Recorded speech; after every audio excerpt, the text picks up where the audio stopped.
वंदे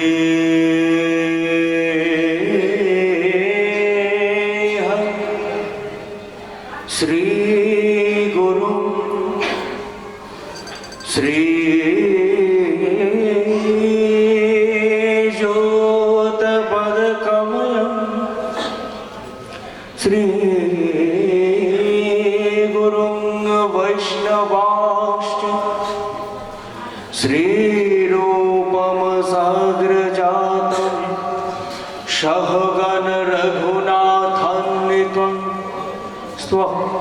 स्वाम सजीवं साद्वैतं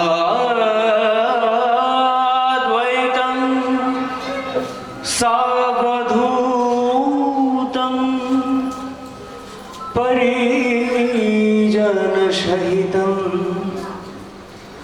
श्री कृष्ण चैतन्य देवं श्री राधा कृष्ण पादान सहगण ललिता विशाखा नितांश्च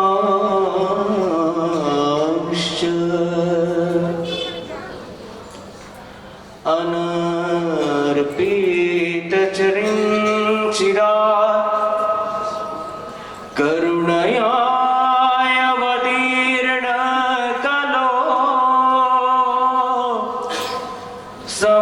समर्पितमुन्नत उज्ज्वल रसं स्वभक्ति श्री हरिपूरट सुंदरा योति कदम्ब संदेपित सदा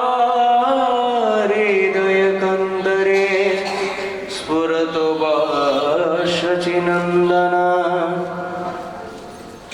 नमस्त्रिकाल सत्याय जगन्नाथ सुताय च शभृत्याय शपुत्राय सकलत्राय ते नमो नमः। कृष्णाग्रज कृपा सिंधो चंद्रकोटि समप्रभ रेवती हृदयाधीशु श्रीबलो देव नमोस्तुते। बर्हापीरंग नटवर वपो कर्णयो कर्णिकार विव्रतवास कनक कपिशं वैजयन्तीं च वालं रन्ध्राणवेनरधर सुदया पूरयण गोपवृन्दये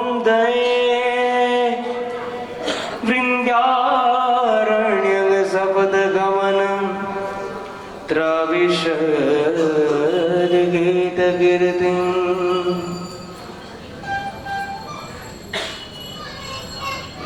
नारायणं नमस्कृत्य नरं चैव नरोत्तमं देवीं सरस्वतीं व्यासं ततो जयमुदीरये। तुलसीकाननं यत्रो यत्र पद्मवनानि च पुराणं पठनं यत्रो तत्रो सन्निहितो हरि। या प्रव्रजन्त मनुपेतमपेतकृत्यं द्वैपायन विरह कातरो पुत्रेति तन्मयतया तर्वो विनेदु त्वं सर्वभूतहृदयं मुनिमानतोऽस्मि। जय रूप सनातन भट्ट रघुनाथ, শ্রীজীব গোপাল ভট্ট দাস রঘুনাথ, এই ছয় গোসাইয়ের করিচরণ বন্দন। যাহা হইতে বিঘ্ন নাশ হয় অভীষ্ট পূরণ। ভক্ত গোষ্ঠী সহিতে আমার প্রাণ গৌর গোবিন্দ জয় জয়, শুনিলে আমার প্রাণ গৌর গোবিন্দ কথা ভক্তি লাভ হয়। শ্রূয়তাং শ্রূয়তাং নিত্যং গীয়তাং গীয়তাং মুদা, চিন্ততাং চিন্ততাং ভক্তাং শ্রী শ্রী গৌর গোবিন্দ।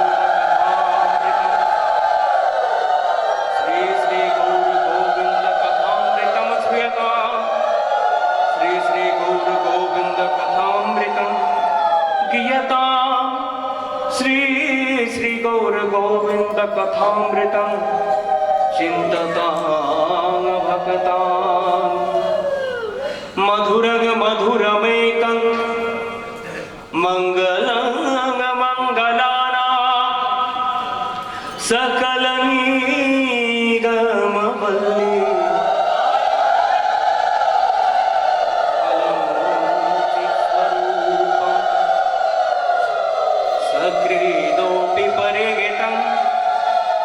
श्रद्धया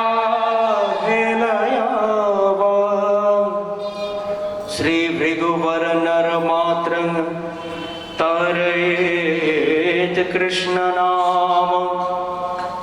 श्री भृगुवर नर मात्रं तारयेत कृष्ण नाम। श्री भृगुवर नर मात्रं तारयेत कृष्ण नाम। श्री भृगुवर नर मात्रं तारयेत कृष्ण नाम।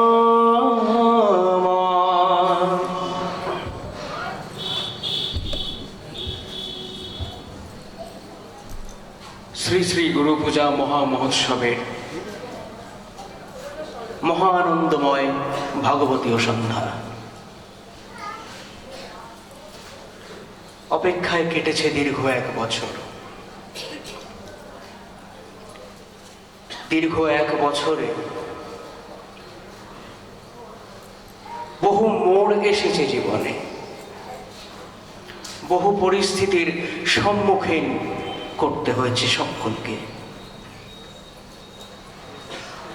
পেরোতে হয়েছে বহু খানাখন্দময় পথ। তারপর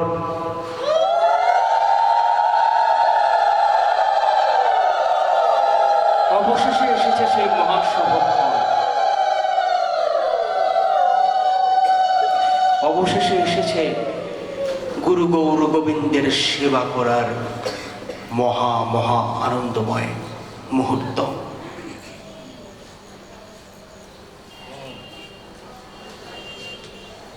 কিন্তু আমরা যারা সেবক,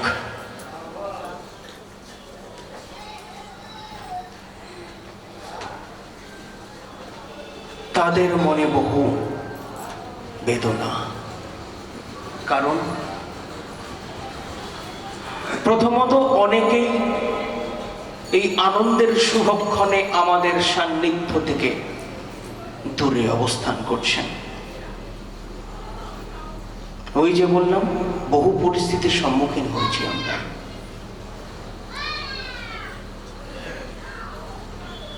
এবং দুঃখ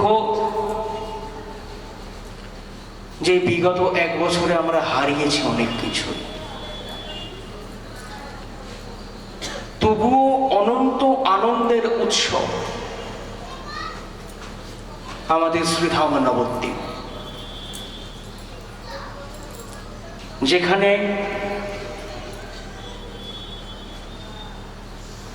আমাদের উপস্থিত মাত্রই এক আনন্দ তরঙ্গ মনকে উদ্বেল করে দেয়।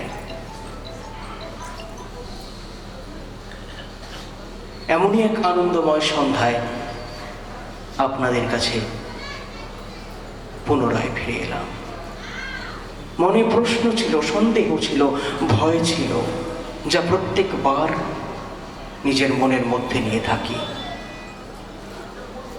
যে কাজে এসেছি সে কাজটা ঠিকঠাক করতে পারবো তো? দেখুন, এখন তো সন্ধ্যাকাল, সূর্য অস্ত গিয়েছে, গগনে দেখা দিয়েছে চন্দ্র। সেই চন্দ্র নিজের অপরূপ জ্যোৎস্নায় পৃথিবীকে ভরিয়ে দিচ্ছে, আলোয় ভরিয়ে দিচ্ছে, শীতলতায় ভরিয়ে দিচ্ছে। একবার ভেবে দেখুন, যে আলোয় চন্দ্র প্রকাশিত হয়েছে সেই আলোটি কি তার নিজের? আপনাদের মধ্যে প্রত্যেকেই জানে যে আলো চন্দ্রের চন্দ্রিমাকে মহিমান্বিত করে, সেই আলো প্রকৃতপক্ষে তার নিজের নয়, সূর্যের আলো। সে আছে বলেই চন্দ্রিমার প্রকাশ। হ্যাঁ, দিনের বেলায় আমরা সূর্যের তাপে অনেকে বিপর্যস্ত হয়ে পড়ি বটে, কিন্তু সেই সূর্যের তাপ আছে বলেই চন্দ্রের শীতলতা বেঁচে আছে। ঠিক তেমনি যখন শ্রীপাঠের পূর্বে গুরুদেবের চরণে নিজের মস্তকটিকে অর্পণ করলাম এবং তিনি যখন নিজের হাত আমার মাথার উপরে রাখলেন,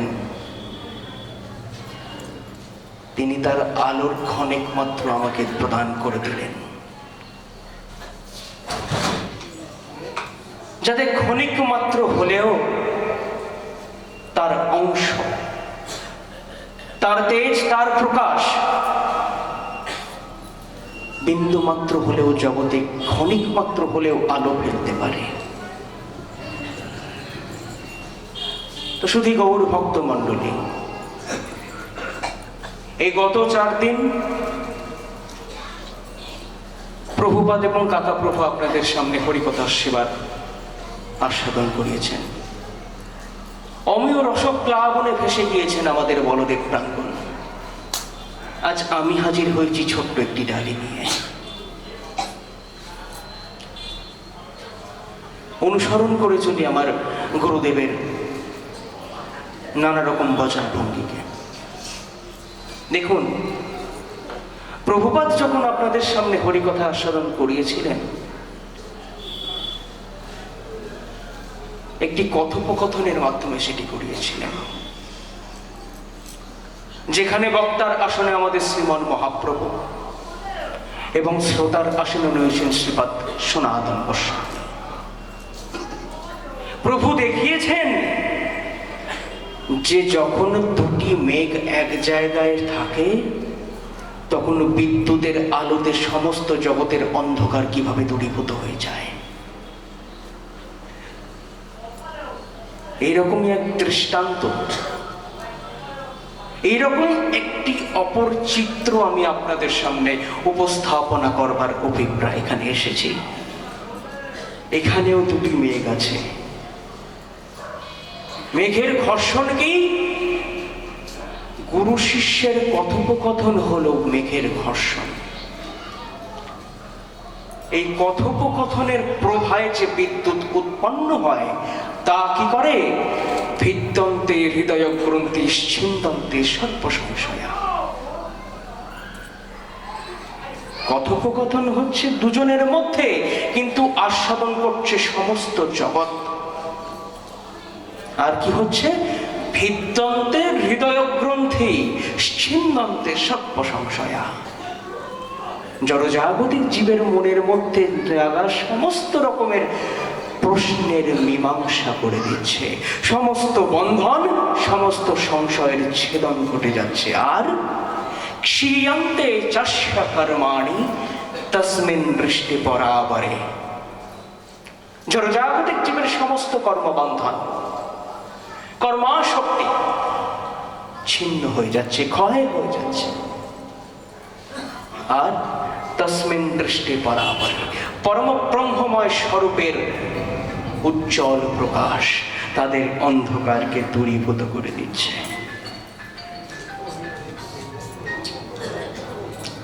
জনিতায় জয়গ, মোবাইল ফোনগুলিকে সাইলেন্ট রাখতে হবে, নাহলে শ্রীপাঠের বড় অসুবিধা হবে। তো যাই হোক, এইবার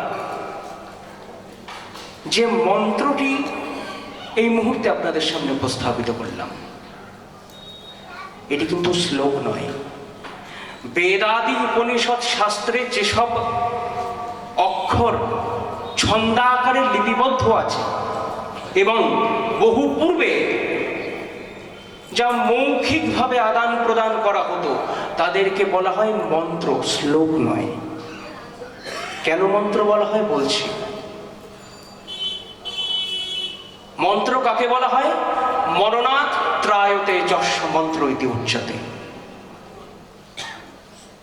যার মনন করলে, যার চিন্তন করলে জীব সাংসারিক মোহ থেকে মুক্ত হয়ে যায়,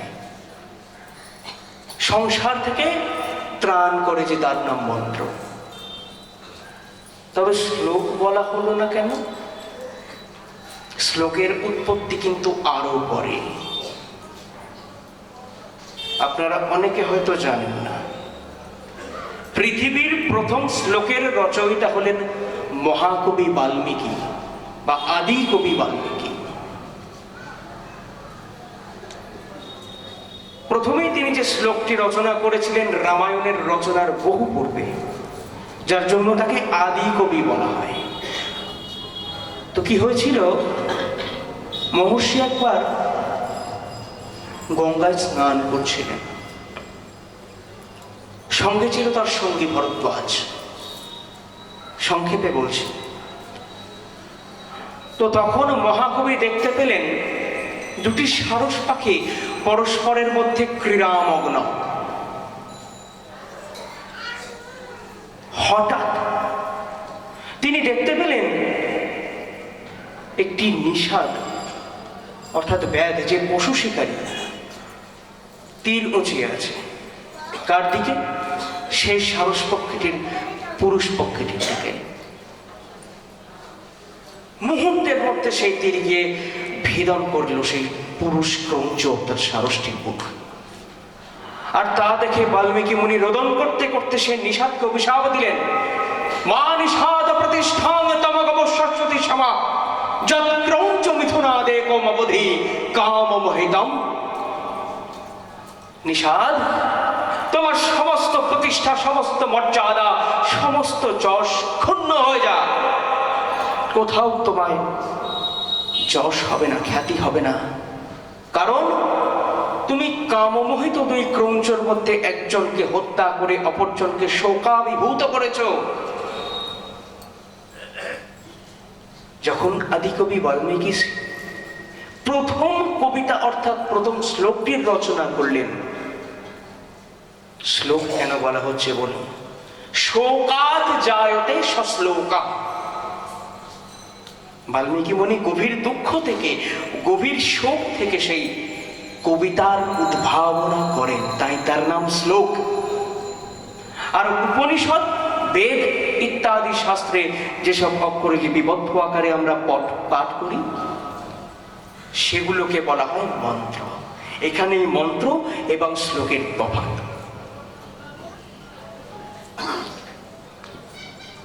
আর উপনিষদকে পরিবেশনা করার একটি তাৎপর্য রয়েছে।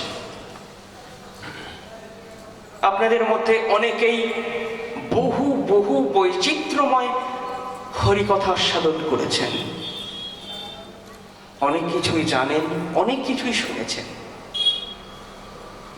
কিন্তু এই উপনিষদ শাস্ত্র পৃথিবীর সর্বপ্রাচীন শাস্ত্র, যেখানে স্পষ্টভাবে উল্লেখ করে দেয়া হয়েছে যে মানুষ এবং ব্রহ্মের, মানুষ এবং ঈশ্বরের মিলন অবশ্যই সম্ভব। উপনিষদ শাস্ত্রের যে উপনিষদ কথাটি আছে তাকে ভেঙে ভেঙে কি অর্থ করেছেন চমৎকার। দেখুন, উপশব্দের অর্থ করছেন সমীপম, নি শব্দের অর্থ করছেন নিশ্চয়েন, এবং সদ শব্দের অর্থ করছেন তিন প্রকার অর্থ করছেন। দেখুন, গমনম, প্রাপণম, বিনাশনম ইতি। বাংলা করলে কি দাঁড়াচ্ছে? তোমায় নিশ্চিত রূপে ব্রহ্মের সমীপে পৌঁছে দেয় এই গ্রন্থ, এই শাস্ত্র। নিশ্চিত রূপে কোন প্রকার সন্দেহের অবসান থাকবে না। আগেই বলা হয়েছে ছিন্দন্তি সর্ব সংশয়া।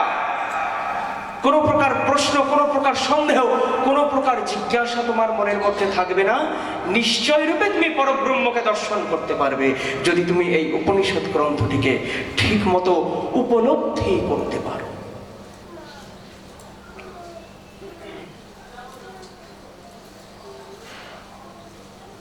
শাস্ত্র বলছেন ব্রহ্মণ উপ সমীপম নিষদ্যতি যত্তৎ উপনিষদ। একই কথা, ব্রহ্মের সম্মুখে তোমাকে পৌঁছে দেবে। কিন্তু শুধু ভক্ত মণ্ডলী, সমীপে তো পৌঁছে দেওয়া হবে, কিন্তু কি প্রকারে?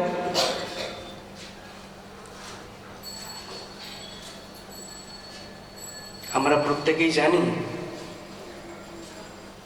জড়জাগতিক যেসব মায়াবদ্ধ জীবেরা আমরা রয়েছি, সংসারের চক্রে পিষ্ট হতে হতে একটা সময় আমরা সেখান থেকে মুক্তির উপায় খুঁজে নিই। প্রত্যেকদিন সকালবেলায় গুরুবন্দনায় গাওয়া হয়, সংসার দাবান দল নিঢ় লোক ত্রাণায় কারুণ্য ঘনা ঘনাত্মা। দাবানল কোথায় লাগে? বনে জঙ্গলে। একদিনে লাগে কি? বৃক্ষে বৃক্ষে ঘর্ষণ হতে হতে প্রবল তাপ এবং শুষ্কতায় আগুন জ্বলে ওঠে, তাকে আমরা বলি দাবানল। এখানে দুটো জিনিস খেয়াল রাখতে হবে, এখানে তাপও রয়েছে এবং শুষ্কতাও রয়েছে। কোন প্রকার শীতলতা বা কোন প্রকার আর্দ্রতার লেশ মাত্র নাই, তাই এই অগ্নির উদ্ভব। এই আগুনে জ্বলতে জ্বলতে আমরা তখন মুক্তির উপায় খুঁজতে বাধ্য হই। কেন? দেখুন,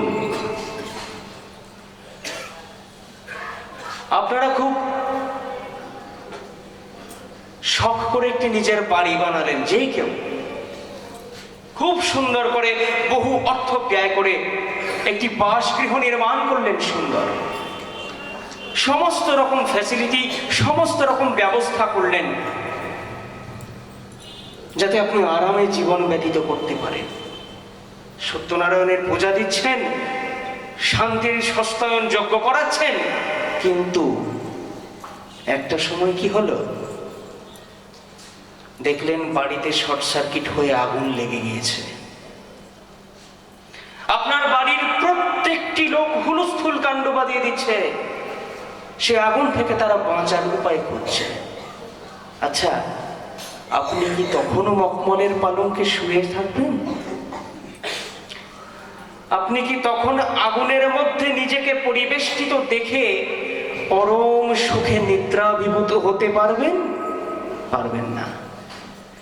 অত সুন্দর করে আপনি বাসগৃহ নির্মাণ করিয়েছেন, অত অর্থ ব্যয় করেছেন, মুহূর্তের মধ্যে সেই বাসগৃহ ছেড়ে আপনাকে বাঁচার উপায় খুঁজতে হবে, নইল বাসগৃহ জ্বলবে, আপনিও জ্বলে পড়ে ছাই হয়ে যাবেন। তাই সংসার আমাদের যতই প্রিয় মনে হোক না কেন, যতই আদরের হোক না কেন, প্রকৃতপক্ষে তা কেবল একটি ভ্রম মাত্র।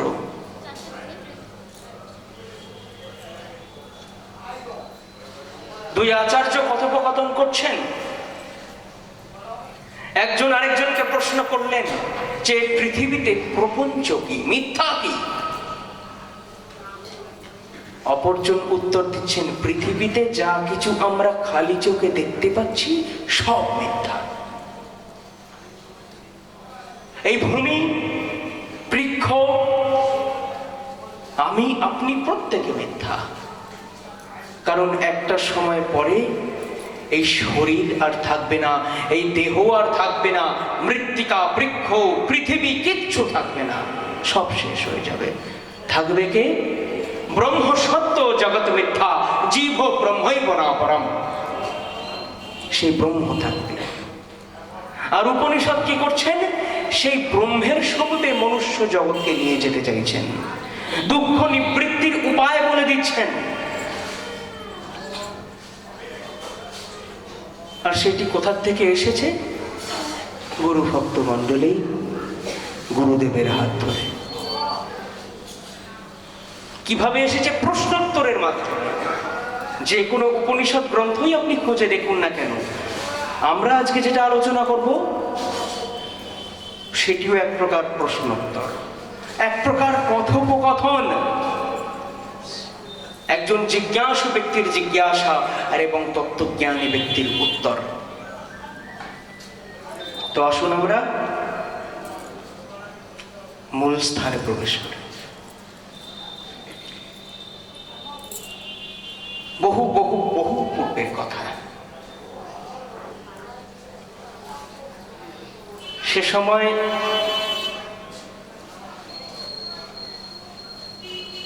বৈদিক মন্ত্রের উচ্চারণ এবং যজ্ঞের আহুতির ধোঁয়ায় সমস্ত দিক মুখরিত।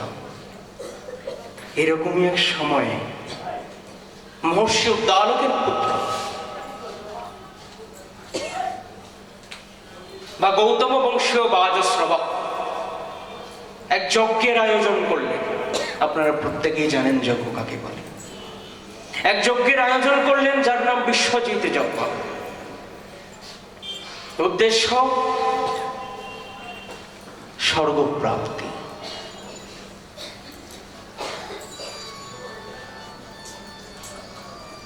আমরা যখন পৃথিবীতে কোনো কিছু প্রাপ্তি করবার ইচ্ছা করি, সেই প্রাপ্তির জন্য আমাদের মূল ভাবনা হলো উদ্যম। সংস্কৃতে বলছেন, উদ্যমেন হি সিদ্ধন্তি কার্যাণি ন মনোরথৈ ন হি সুপ্তস্য সিংহস্য প্রবিশন্তি মুখে মৃগা। যে কোনো কাজ করার আগে আপনার উদ্যম প্রয়োজন, ইচ্ছা থাকুক চাই না থাকুক। কিন্তু উদ্যমটা কখন হবে? যখন আপনার মনে ইচ্ছা হবে, কোনো কিছু পাওয়ার ইচ্ছা। আবার অনুরোধ করা হচ্ছে সবাই যেন মোবাইল সাইলেন্ট রাখে।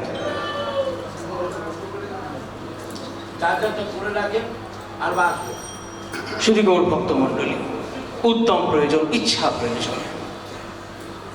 আর ইচ্ছা শুধু ইচ্ছা নয়, সদিচ্ছা, ব্রহ্ম প্রাপ্তির ইচ্ছা, ইষ্ট প্রাপ্তির ইচ্ছা ব্যক্তিকে কোথায় নিয়ে যেতে পারে, এটা তারই দৃষ্টান্ত।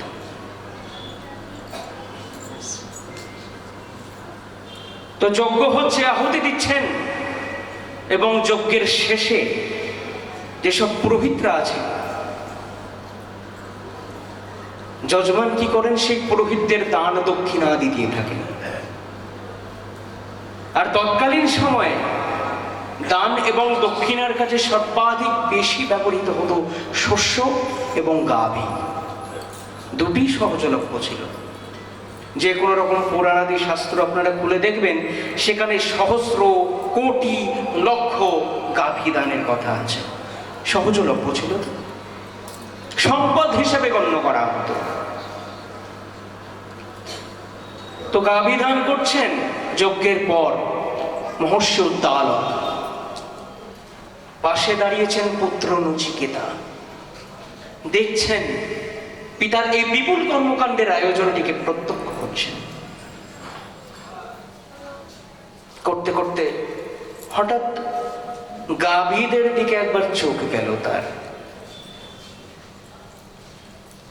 কিঞ্চিত ভাবনায় পড়ে গেলেন যে আমার পিতা যেসব গাভীগুলিকে ব্রাহ্মণদের দান করবেন বলে মনস্থ করেছেন, না সেগুলি চলতে সক্ষম, না সেগুলি বাছুরদেরকে খাওয়াতে সক্ষম, না বাছুর উৎপাদনে সক্ষম, এবং না দুগ্ধ দান করতে সক্ষম। সম্পদ আমরা কাকে বলি বাবা? যা থেকে আমাদের কিছু লাভ হয়, যা আমরা কাজে লাগাতে পারি, তার নাম সম্পদ। আমরা লোহাকে কাজে লাগাই, সোনাকে কাজে লাগাই, কাঠকে কাজে লাগাই, বিদ্যাকে পর্যন্ত কাজে লাগাই। এরা প্রত্যেকেই মানব জীবনের অপরিহার্য সম্পদ। কিন্তু এই গাভীগুলির কোনো ইউজ নেই, কোনো ব্যবহার করা যাবে না, কোনো কাছে। বাবার কাছে গেলেন বিনীত হাতে, বলেন, বাবা, আপনি যে গাভীগুলিকে দান করবেন বলে মনস্থ করেছেন, সেগুলিতে প্রকৃতপক্ষে সম্পদ হওয়ার উপযুক্ত নয়। আপনি বরং আমাকে দান করুন। আমি আপনার পুত্র, আমি আপনার অংশ, আমার উপর আপনার অধিকার আছে, আমি আপনার সম্পদ। আমাকে আপনি দান করুন।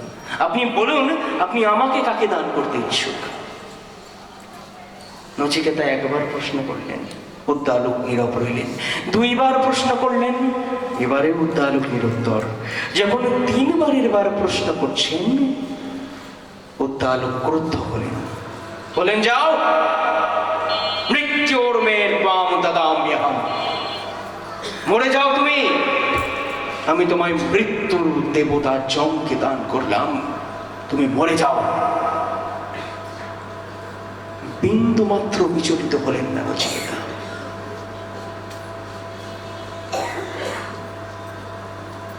দৃঢ় কণ্ঠে বললেন, পিতা, আমি এক্ষুনি রওনা দিচ্ছি।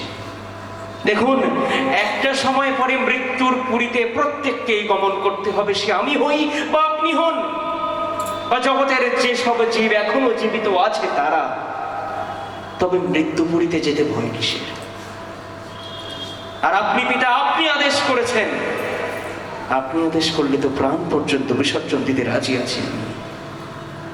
নচিকেতা হন হন করে বেরিয়ে গেলেন। উদ্দেশ্য মৃত্যুপুরীতে যাওয়া। ধীরে ধীরে আমরা প্রবেশ করছি। এবার মৃত্যুপুরীতে তো গেলেন, মনের মধ্যে ভাবনা, কি হবে তাকে দিয়ে মৃত্যু দেবতার? তার কি প্রয়োজন সাধিত হতে পারে যে তার পিতা তাকে মৃত্যুর উদ্দেশ্যে দান করলেন? কোনো কাজ তো কারণ ব্যতীত হন না।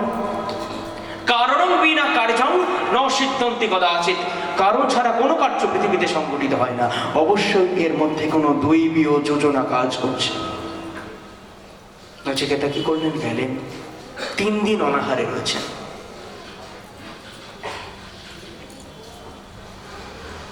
তিন দিন অনাহারে রয়েছেন, কিচ্ছু মুখে দেন নাই। কারণ কি? তিনি সংবাদ পেলেন যে যমরাজ নিজের রাজধানীতে নেই, কার্যান্তরে বাইরে গিয়েছেন। নচিকেতা শুয়ে রইলেন, অপেক্ষা করলেন।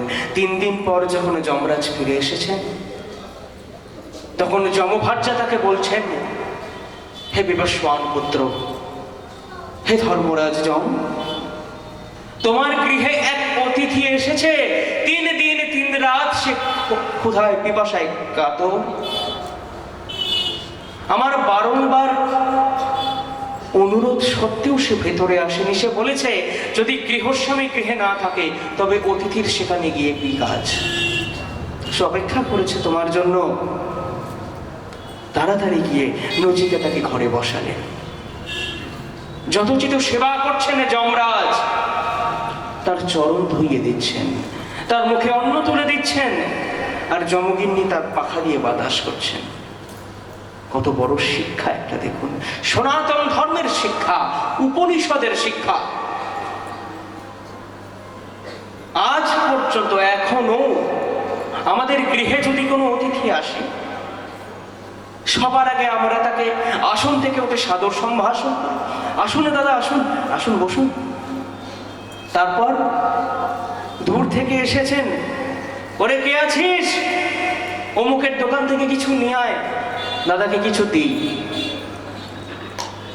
প্রথমত নিজের ভূমি বা আসনে ছেড়ে তাকে বসতে দেওয়া, দ্বিতীয়ত অন্ন জল আদি দিয়ে তার ক্ষুদ পিপাসা নিবৃত্তি করা, এবং তৃতীয়ত সুনৃতা বাচং, সুমধুর বচনে তাকে তুষ্ট করা। কেন কেন করি আমরা? বেদ বলে গিয়েছেন একটি দারুণ কথা, আপনাদের প্রত্যেকের মনে হয় জেনে আনন্দ হবে। বেদ বলছেন চারজনকে সম্মান করা উচিত, দেবতা জ্ঞানে সম্মান করা উচিত।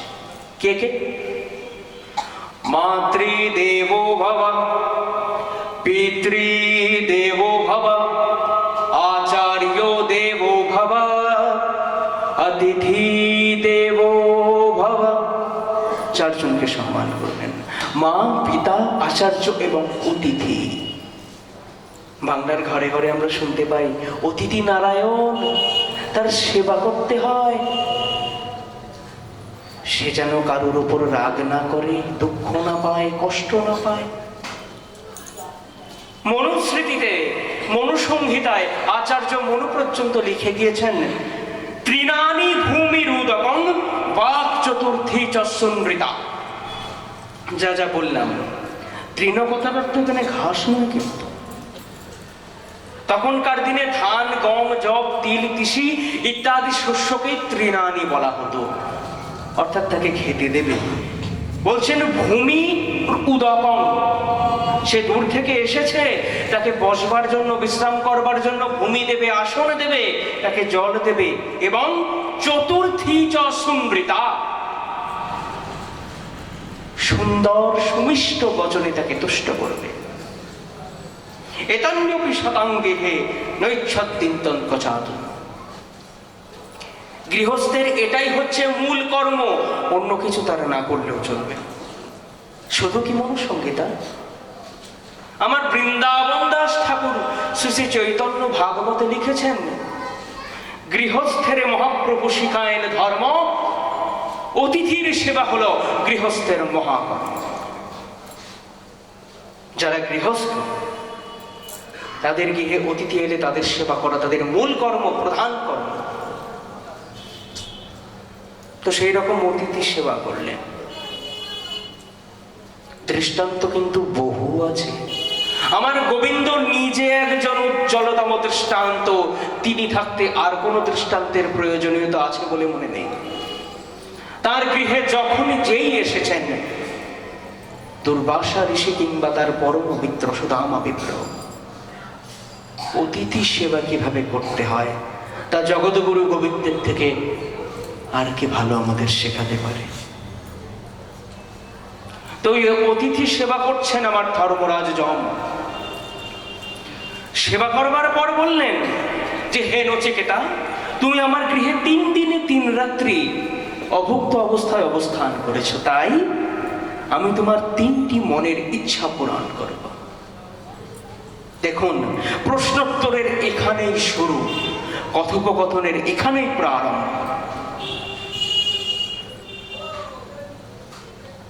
নচিকেতার কিন্তু এতক্ষণে ভাবা হয়ে গিয়েছে তিনি কি কি চাইবেন। তিনি সবার আগে কি করলেন? প্রাথমিক 2টি কাজ সেরে নিলেন। আচার্য, তুমি বলো কি তুমি চাও? নচিকেতা বলছেন, দেখুন, আমার পিতা কিন্তু আমাকে খুশি মনে এখানে আসতে আদেশ দেন, রুষ্ট হয়ে বলেছেন, ক্রুদ্ধ হয়ে বলেছেন, আমার প্রথম চাওয়া, আমার প্রথম বর যেন আমার পিতা আমার উপর রুষ্ট না থাকেন। দ্বিতীয় বর? প্রথম বর মুকুব করেছেন? হ্যাঁ করেছি। তুমি দ্বিতীয় বর চাও? দ্বিতীয় বরে এলেন। দ্বিতীয় বরে বলছেন যে, যমরাজ, দিতে পারবেন কিনা ভেবে দেখুন, মূল জায়গায় প্রবেশ করছি আমি, আপনি দিতে পারবেন কিনা আপনি ভেবে দেখুন। বলে, বলো কি চাও? বলছেন, স্বতমগ্নিং স্বর্গমধ্যেশি মৃত্যু প্রভূহিতং শ্রুতধানয় মধ্যম স্বর্গলোকামৃতত্বং ভজন্ত বৃণে বরেণ। দেখুন, আমি যা দেখলাম এই 3 দিনে আপনাকে বলি, আপনার এই মৃত্যু লোকে কিন্তু প্রত্যেকেই কষ্টে আছে।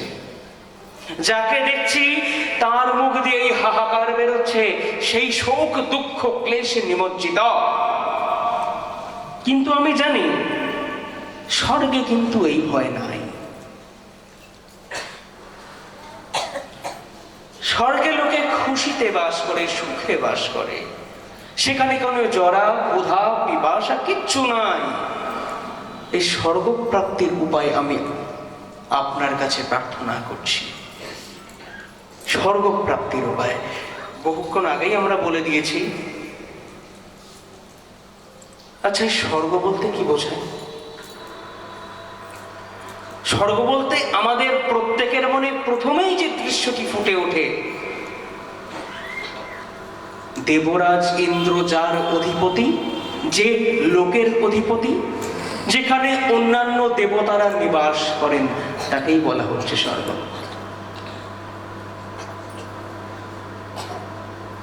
আবার যে সময়কার কথা আমরা বলছি, সে সময় প্রত্যেকেই স্বর্গ প্রাপ্তির অভিলাষে যজ্ঞ করত। রাজারা করতেন অশ্বমেধ যজ্ঞ, ব্রাহ্মণেরা করতেন বিশ্বজিৎ আদি যজ্ঞ, এবং যারা গত হয়েছেন তাদের উদ্দেশ্যে শ্রাদ্ধের সময় যজমান বলতেন, ওম অমুকস্য অক্ষায় সর্বকাম, অর্থাৎ অক্ষায় সর্বকাম। যে ব্যক্তি গত হয়েছেন, মারা গিয়েছেন, তার যেন অক্ষয় স্বর্গ প্রাপ্তি ঘটে। অর্থাৎ স্বর্গ এমন একটি লোক যার কোনো ক্ষয় নেই। কিন্তু সত্যিই কি তার কোনো ক্ষয় নেই? গোবিন্দ স্পষ্ট নির্দেশ দিচ্ছেন গীতাতে। অর্জুনকে বলছেন যে, অর্জুন, লোকে স্বর্গে গেলে নিজেকে সুখী বলে মনে করে, কিন্তু তারা এটা ভুলে যায়, তে তং ভুক্ত স্বর্গ লোকং বিশন্তে ক্ষীণে পুণ্যে মর্ত লোকং বিশন্তি। স্বর্গলোক অতি বিশাল। তে তং ভুক্তং স্বর্গ লোকং বিশালম, বিশাল লোক স্বর্গ, কিন্তু তারা ভোগ করছে বটে, যেই মাত্র তাদের পুণ্য ক্ষয় হয়ে যাবে। ক্ষীণে পুণ্যে মর্ত লোকং বিশন্তি, আবার তারা ফিরে আসবে মর্তে, আবার তারা জন্ম নেবে। তাদের পুণ্যের ক্ষয় যেই মাত্র হয়ে যাবে, স্বর্গ থেকে তারা পতিত হয়ে যাবে, পতন ঘটবে তাদের। কিসের জন্য পতন ঘটবে? অধর্মাচরণের জন্য। কেন?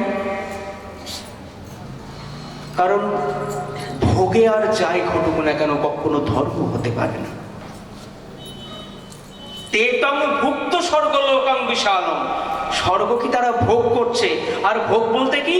তোমার যেমন ইচ্ছা তুমি তেমন করে চালনা করো নিজেকে, এর নামই হচ্ছে ভোগ, যার ফলশ্রুতিতে দুঃখ ক্লেশ ইত্যাদি ইত্যাদি। তো এখানে স্বর্গলোক বলতে সেই প্রসিদ্ধ যে স্বর্গলোক যেখানে ইন্দ্র থাকেন, সেই স্বর্গের কথা বলা হচ্ছে না। স্বর্গ বলতে তাহলে কি? শুধু গৌর ভক্ত মণ্ডলী, শ্রীধর স্বামীপাদ টিকা করছেন স্বর্গের। স্বর্গ বলতে বোঝাচ্ছেন, স্বর্গে স গিয়তে হরি স এব লোকঃ, যেখানে সদা সর্বদা ভক্তগণ নিজ মুখে হরি গুণ কীর্তন করেন, সেটি প্রকৃতপক্ষে স্বর্গলোক, যার কোনো ক্ষয় নেই। সেখানে সবাই প্রত্যেকে আনন্দে আছে, এক আনন্দের সাগরে নিত্য নিয়ত ভেসে চলেছে, যার কোনো সীমা নেই। প্রকৃত মুহূর্তে, প্রত্যেকটি মুহূর্তে সমুদ্রের তরঙ্গের মতো নব নব প্রেমরসের তরঙ্গ তাদেরকে ভাসিয়ে দিয়ে সেই আনন্দের সঞ্চার করছে। নচিকেতা যমকে বললেন, আপনি সেই আনন্দ আমাকে এনে দিন। যম বললেন, বেশ, তুমি স্বর্গ প্রাপ্তির উপায় জানতে চেয়েছো তো, আমি তোমায় উপায় বলে দিচ্ছি। আমি তোমাকে অগ্নিবিদ্যা প্রদান করছি। এই অগ্নিবিদ্যাটি হলো এক প্রকার যজ্ঞ। দেখুন, আমরা যারা যারা কিছু কিছু তত্ত্ব অবগত হয়েছি এতকাল, আমরা জানি যে আমরা যখন গোবিন্দের সেবা করি, আমরা তার পূজা করি, তার পরিচর্যা করি, তার ধ্যান করি, প্রার্থনা করি এবং নিজের তন মন প্রাণ সমস্ত কিছু তার চরণে লুটিয়ে ফেলে দিই। কিন্তু চার যুগে চার প্রকার ভাবে গোবিন্দের উপাসনা করবার কথা বলা হয়েছে। সত্য, ত্রেতা, দ্বাপর, কলি, এই চারটি যুগ চারটি ভিন্ন ভিন্ন উপাসনার কথা আমাদেরকে বলেছেন। কি বলছেন? ধ্যান কৃতে যজন যজ্ঞৈ স্ত্রেতায়াং দ্বাপরে অর্চনম যদাপ্নোতি তদাপ্নোতি কলৌ সংকীর্ত্য কেশব। ধ্যান, যজ্ঞ, পরিচর্যা এবং সংকীর্তন, ভিন্ন ভিন্ন যুগে ভিন্ন ভিন্ন উপাসনা।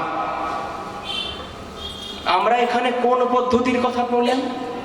যজ্ঞের কথা। আর তখনকার দিনে যজ্ঞকেই অগ্নিবিদ্যা বলা হতো। যে সময়কার কথা বলা হচ্ছে এটা কিন্তু ত্রেতা যুগের সময়, যে সময় প্রত্যেকে যজ্ঞের দ্বারা গোবিন্দের উপাসনা করতেন, ব্রহ্মের উপাসনা করতেন, ঈশ্বরের উপাসনা করতেন। তাই যম অগ্নিবিদ্যা প্রদান করলেন, যজ্ঞর বেদী নির্মাণ আদি এবং যজ্ঞের বিধান নচিকেতাকে শিখিয়ে দিলেন।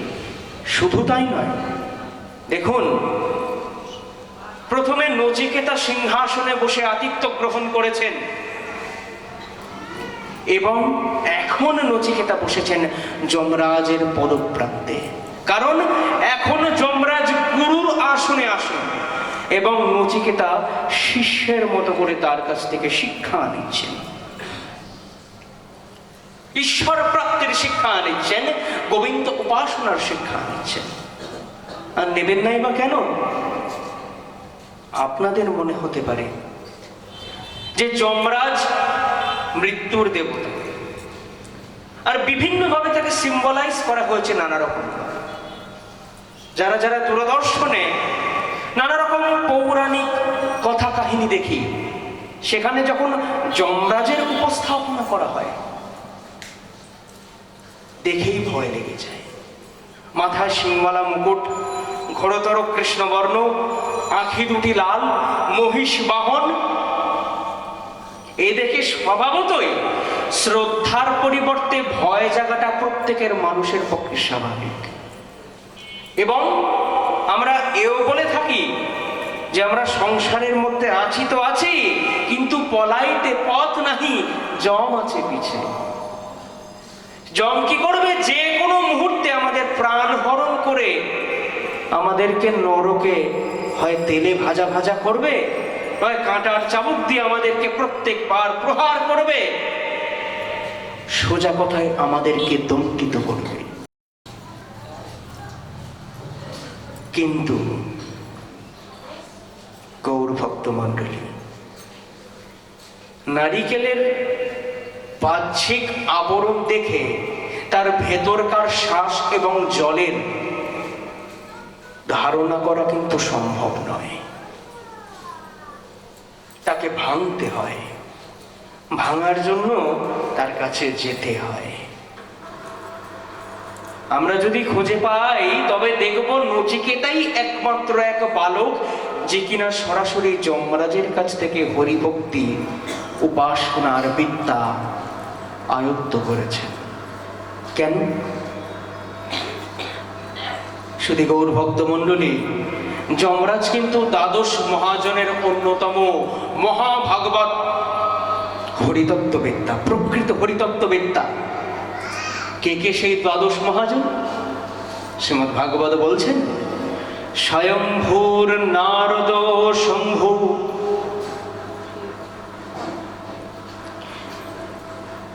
প্রহ্লাদ জনক মাতা, মনু, ভীষ্ম, বলি, কপিল, কুমার বৈয়াসিকীর বয়ম। দ্বাদশ মহাজনের কথা বলছেন।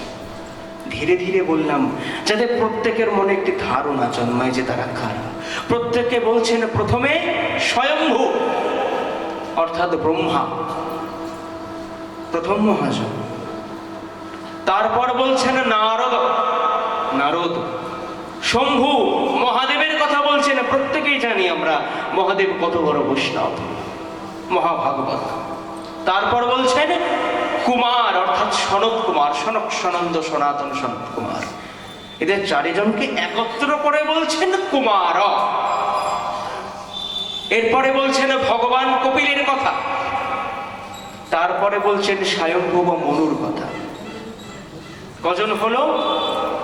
স্বয়ম্ভু, নারদ, শম্ভু, কুমার, কপিল, মনু। এরপর বলছেন প্রহ্লাদ, জনক, ভীষ্ম।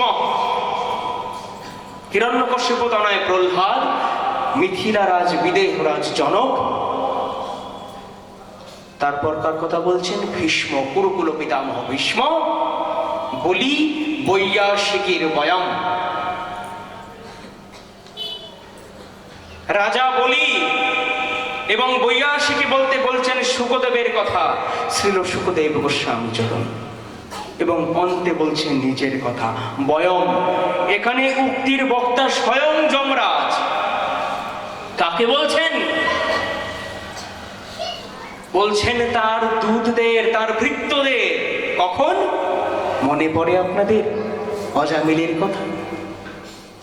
যখন মৃত্যু শয্যায় শায়িত অজামিল একবার মুখে কেবলমাত্র নারায়ণ নাম উচ্চারণ করবার সঙ্গে সঙ্গে বিষ্ণুদূতগণ তার আত্মাকে বিষ্ণু লোকে নিয়ে যেতে এসেছিল। তাদের মধ্যে এবং যমদূতের মধ্যে দ্বন্দ্ব বাঁধল যে অজামিল প্রকৃতপক্ষে কোন লোকে যাবে, তার ভবিতব্য কি। কোন মতেই দ্বন্দ্বযুদ্ধে জিততে না পেরে পরাজিত যমদূত জ্ঞান করেন ধর্মরাজ যমের কাছে যে প্রভু, আমরা জানি আপনি পাপীদেরকে নরকে নিয়ে আসেন, তার জন্য আমরা যাই। কিন্তু দেখুন, যে ব্যক্তি চিরটা কাল পাপ কর্ম করে এসেছে, সে একবার মাত্র, তাও আবার প্রত্যক্ষ ভাবে নয়, ডাইরেক্টলি নয়, ইনডাইরেক্টলি, প্যাসিভলি, প্রত্যক্ষভাবে গোবিন্দকে উদ্দেশ্য করে তিনি নারায়ণ নামটি বলেন নাই। একবার মাত্র নারায়ণ নামকে উচ্চারণ করে তার কি বিষ্ণুলোকে স্থান হতে পারে? অবশ্যই পারে, অবশ্যই পারে। কারণ এই তত্ত্বটি আমি খুব ভালো মতো জানি। সক্রিয়ো বিপরিকিতম শ্রদ্ধয়া হেলয়াওয়া শ্রী ভৃগুবর নর মাত্রং তারে কৃষ্ণ নাম। তুমি শ্রদ্ধায় নাও বা হেলায় নাও, একবার যদি তুমি তাকে ডাকতে পারো, সেখানেই তোমার কল্যাণ, আর কিচ্ছু থাকতে পারে না। এই জন্য আমি বলছি, এবং আমার সাথে সাথে আরো যারা একাদশ মহাজন রয়েছেন তারা বলছেন যে এর স্থান বিষ্ণু লোকেই হবে, তোমরা একে নিয়ে যাও। তো সেই দ্বাদশ মহাজনের অন্যতম হলেন আমাদের যমরাজ। যোগ্য লোককে নির্বাচন করেছেন আমার নচিকেতা। গুরু শিষ্যের কথোপকথন করছেন, আর যমরাজ দেখছেন শিষ্য তাকে প্রশ্ন করছেন, তিনি তার উত্তর দিচ্ছেন। আমরা তো সেজন্যই যাই। নইলে বলুন, গুরু শিষ্যের সম্পর্ক কি কাজে? এই যে আমরা এতজন নিজেদের সমস্ত কিছু পরিত্যাগ করে কিছুক্ষণের শান্তির আশা এখানে এসে বসেছি। প্রত্যেক দিন আনন্দের তরঙ্গ আমাদের মনকে নাড়া দিয়ে যাচ্ছে, আর আমরা যখনই এখান থেকে ফিরে যাই আমাদের গৃহে চোখের জল ফেলতে ফেলতে যাই। কেন? আনন্দের খোঁজে। আর সেই আনন্দের উৎস হলেন আমাদের গুরুদেব। আর গুরুদেবের সাথে শিষ্যের সম্পর্ক কেবলমাত্র ভগবত উপলব্ধিময় সম্পর্ক। শাস্ত্র বলছেন খুব স্পষ্ট করে, বলছেন সব গুরু সপিতা চাপি সা মাতা বান্ধবপি সব শিক্ষা ইচ্ছেত সদা স্মৃতং হরির নামৈব কেবলম। আমার গুরুদেব অপর একটি শ্লোক বলেন, আমি অল্পমতি তো মাথায় বেশি স্টোর করতে পারি না, তাই আমি অপর একটি শ্লোক বললাম। শাস্ত্র বলছেন স্বগুরু স্বপিতা চাপি সা মাতা বান্ধবপি সব। গুরু সেই, পিতা সেই, মাতা সেই, বা বন্ধু সখা সেই কি করেন? শিক্ষা ইচ্ছেত সদা স্মৃতং, সদা স্মরণ করতে শিক্ষা দেন। কি? হরের নামৈব কেবলম, হরিস্মরণের শিক্ষা দেন, গোবিন্দ স্মরণের শিক্ষা দেন। প্রতি মুহূর্তে গোবিন্দ সান্নিধ্য লাভের উপায় সম্পর্কে আমাদেরকে অবগত করেন, আমাদের সকল দুঃখ নাশ করেন, আমাদের সকল অজ্ঞানের বন্ধনকে ছেদন করেন। যমরাজ সেই রকম একজন গুরু। তস্মাৎ গুরু প্রপদ্যেত জিজ্ঞাসু শ্রেয়মুত্তমম। এ তো গেল গুরুর ভূমিকা। শিষ্যের ভূমিকা কি? শিষ্যের ভূমিকা হলো শ্রেয় জিজ্ঞাসু শ্রেয় উত্তমম। উত্তম বস্তু জিজ্ঞাসা করতে হবে। তুমি যখন গুরুগৃহে এসেছো, গুরুদেবের সান্নিধ্য লাভ করবার আশায় এসেছো, কোন রকম বৈষয়িক আলোচনার গন্ধ যেন সেখানে না থাকে। কেন? কারণ গুরুদেবের সঙ্গে আমাদের নিত্য সম্পর্ক। আর যেহেতু বিষয় নিত্য নয়, যে সম্পর্কে গুরুদেবের সঙ্গে আমাদের সম্পর্ক, সেই সম্বন্ধ তত্ত্ব আমাদের আলোচ্য। এবার নচিকেতা প্রশ্ন করলেন, যমরাজ আমি তৃতীয় বরটি আপনার কাছ থেকে এবার চেয়ে নেব। আমার এটা প্রকৃতপক্ষে কিন্তু বর নয়, সন্দেহ, প্রশ্ন। আপনি আমাকে তার যথাযোগ্য উত্তর দেবেন বলে আমি আশা করছি। কি উত্তর চাও? বলছেন, প্রভু আমরা প্রত্যেকে জানি যে মৃত্যুর পর আত্মার অস্তিত্ব কিন্তু থাকে।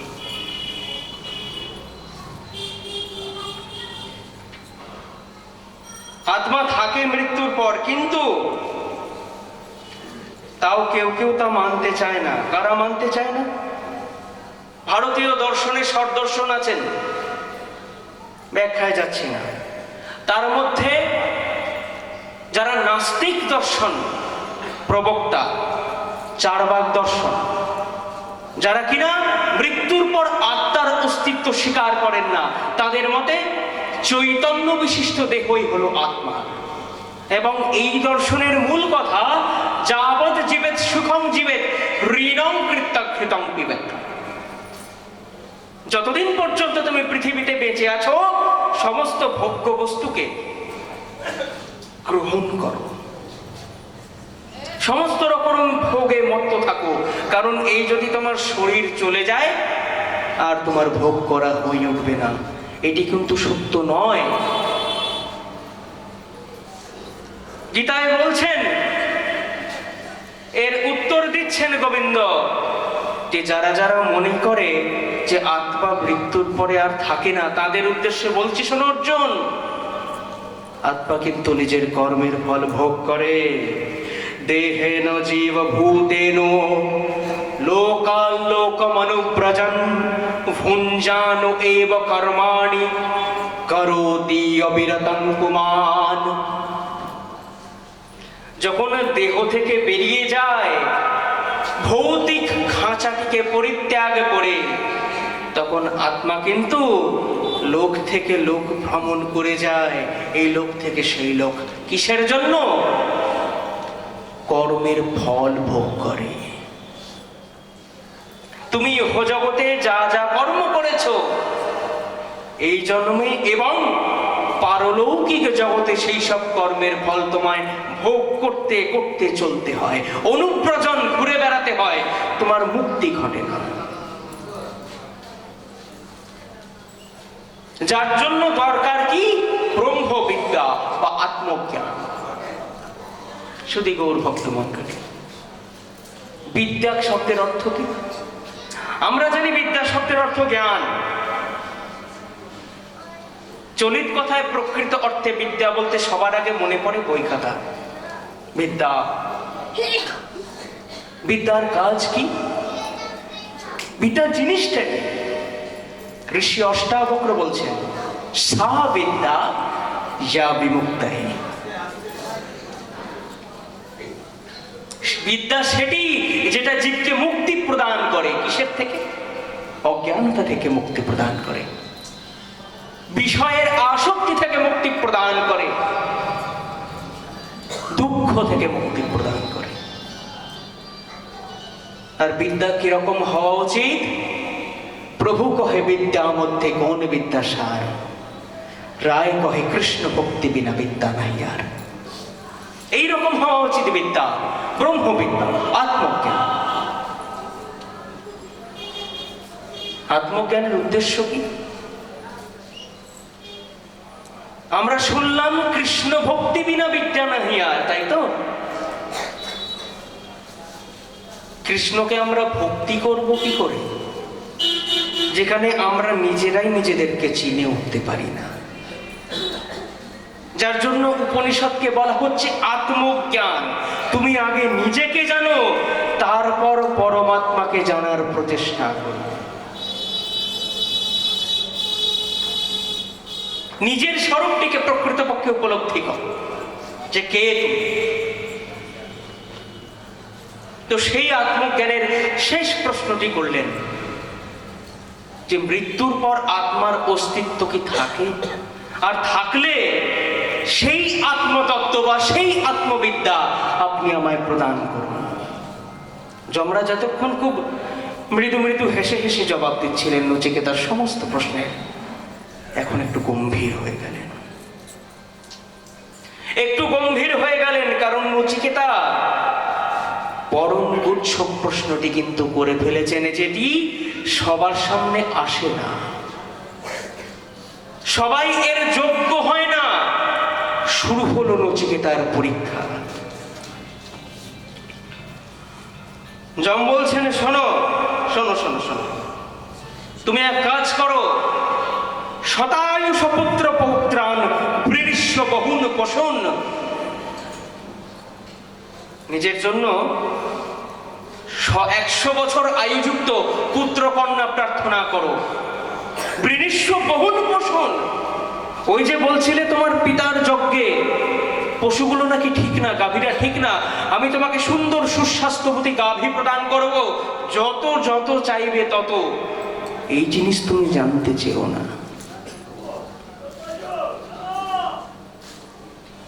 তুমি আত্মতত্ত্ব জানতে চেও না, আমি তোমাকে অন্যান্য বস্তু প্রদান করছি। কিন্তু নচিকেতা ইজ নচিকেতা, তিনি বললেন, প্রভু যখন জানতে এসেছি আমি এই জিনিসই আপনার কাছ থেকে জেনে যাব। যখন পান করতে এসেছি পুরোটাই পান করব, পুরোটাই তৃপ্ত হব।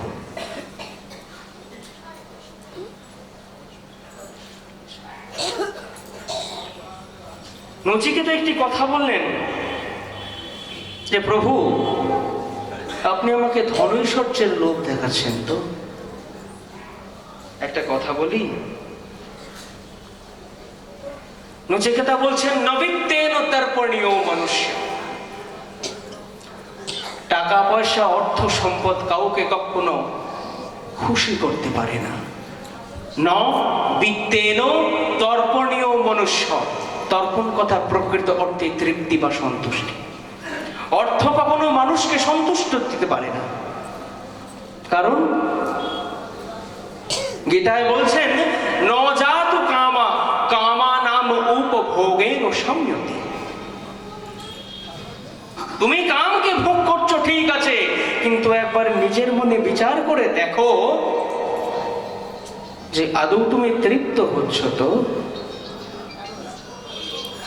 শুধু গৌর ভক্ত মণ্ডলী, বৃহদারণ্যক উপনিষদ কিন্তু একটি চমৎকার আলোচনা করেছেন এখানে।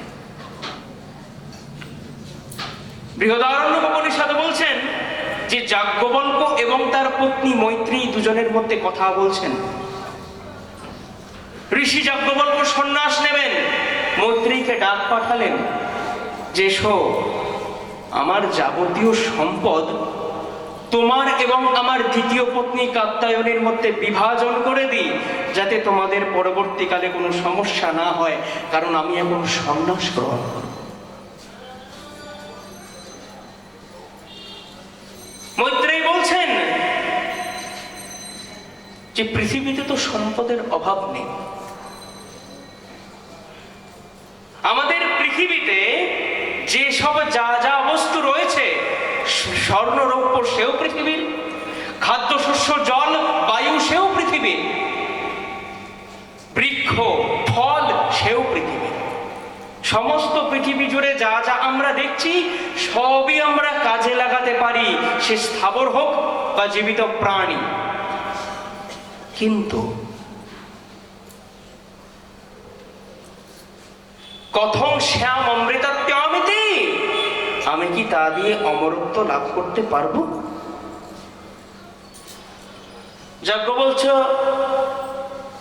যাজ্ঞবল্ক্য বলছেন, দেবী তুমি শোনো, তুমি প্রশ্ন করলে তো আমি বলছি, তুমি শোনো।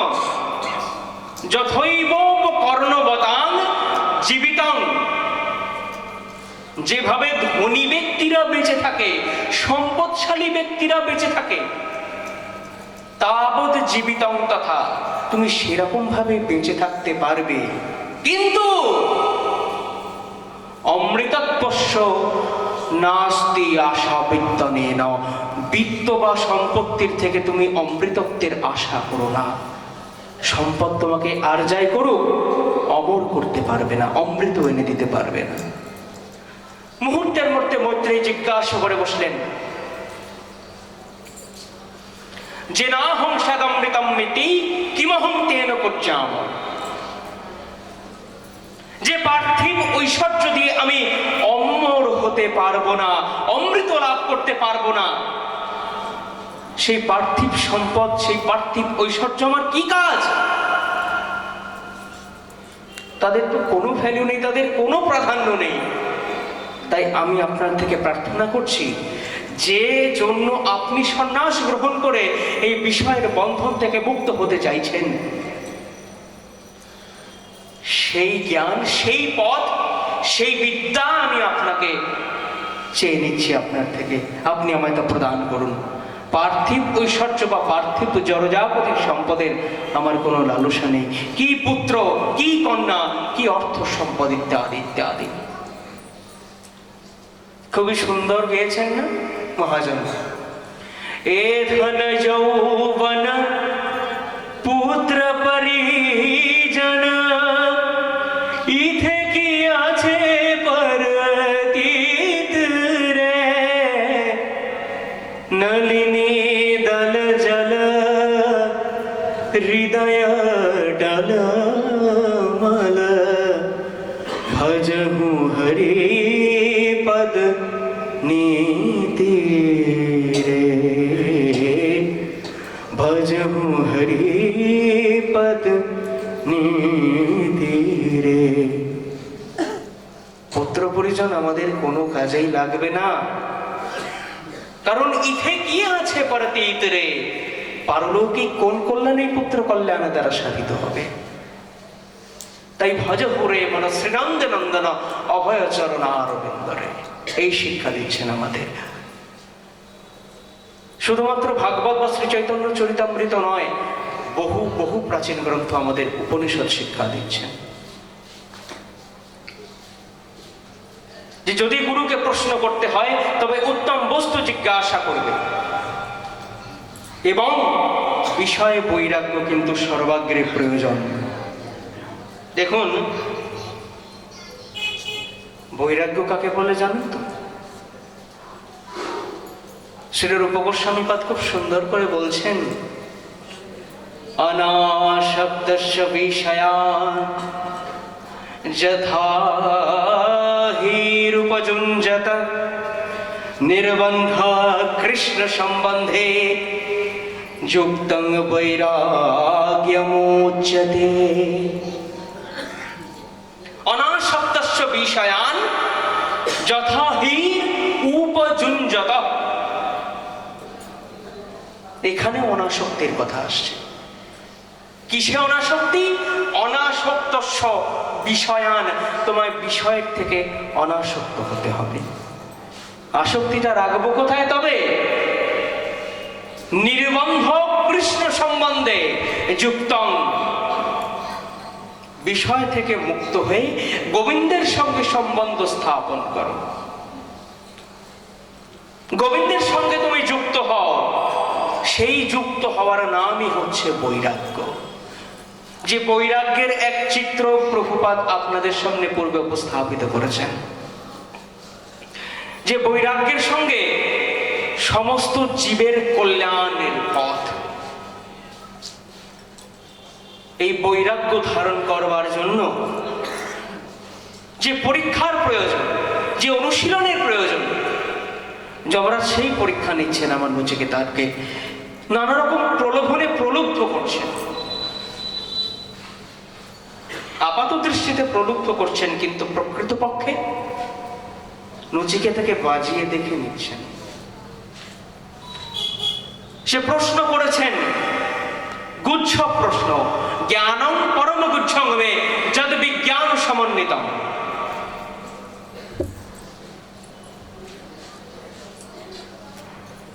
এই জ্ঞান লাভ করতে গেলে প্রথমে যে পরীক্ষার প্রয়োজন, সেই পরীক্ষায় নচিকেতা আগে উত্তীর্ণ হোক, তারপর যমরাজ পরবর্তী ধাপে এগোবেন।